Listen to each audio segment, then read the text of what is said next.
আসসালামু আলাইকুম দর্শক, বাজার পরিবর্তন। তবে জানিয়েছেন যে যত আমদানি কম হবে পেঁয়াজের বাজার জন্য বেড়ে যাবে, কিন্তু আমদানি হচ্ছে ক্রেতা কম। তাই জানিয়েছেন যে আমদানি হয়েছে ঠিকই, কিন্তু ক্রেতা কম হওয়াতে দামটা একটু কমের দিকে আছে। তো আজকের বাজার পাবনা, ফরিদপুর এবং রাজশাহী, বিক্রমপুর আলু কত করে বাজারে বেচা বিক্রি করতেছে জানিয়ে দিচ্ছি দর্শক। কথা বলবো আরো দর্শক, সঙ্গে থাকেন। আসসালামু আলাইকুম। ওয়ালাইকুম আসসালাম। কেমন আছেন কাকা? আলহামদুলিল্লাহ। এই যে বর্তমানে পেঁয়াজের আমদানি কেমন হচ্ছে? আমদানি প্রচুর। দাম কি বাড়ছে না কমছে? দাম কমছে। কমছে। চাহিদা কেমন আছে বর্তমানে? চাহিদাও কম। চাহিদাও কম। এই যে বিগত কয়েকদিন ধরে লস দিয়ে খাইতেছে, এটা কাদের লস? এটা ভুক্তভোগী ব্যাপারী। ব্যাপারী। আপনাদের কি তাহলে এখানে?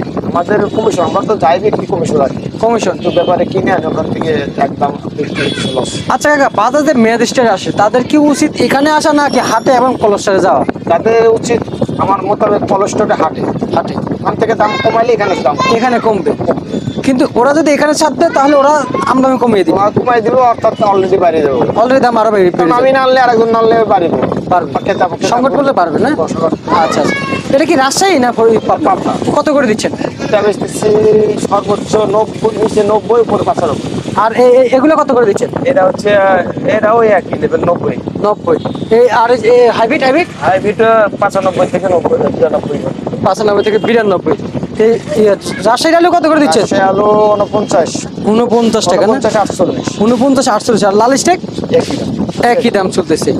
বাজার যাতায়াত নিয়ে এখন কেমন বুঝতেছে? আমদানি রপ্তানি হবে? বিক্রমপুরগুলো আছে আপনার 46 থেকে 47। বিক্রমপুরগুলো 46 থেকে 47। ব্যবসার সাথে তো অনেক দিন আছেন, বলতেছি এই যে এখন কি আরো কমার কোনো সম্ভাবনা আছে না স্থিতিশীল থাকবে?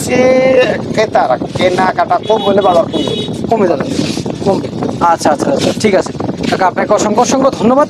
দর্শক, ঢাকা রায়ের বাজার থেকে মেসেস ওয়াসিম এন্টারপ্রাইজ থেকে আজকের আপডেটটা কিন্তু আপনাদেরকে জানিয়েছিলাম। তবে ওনার যে জানার তথ্যগুলো ছিল সেটা কিন্তু ইতিমধ্যে আপনাদের মাঝে জানিয়ে দিয়েছি। দর্শক, এই ছিল আজকের সর্বশেষ আপডেট।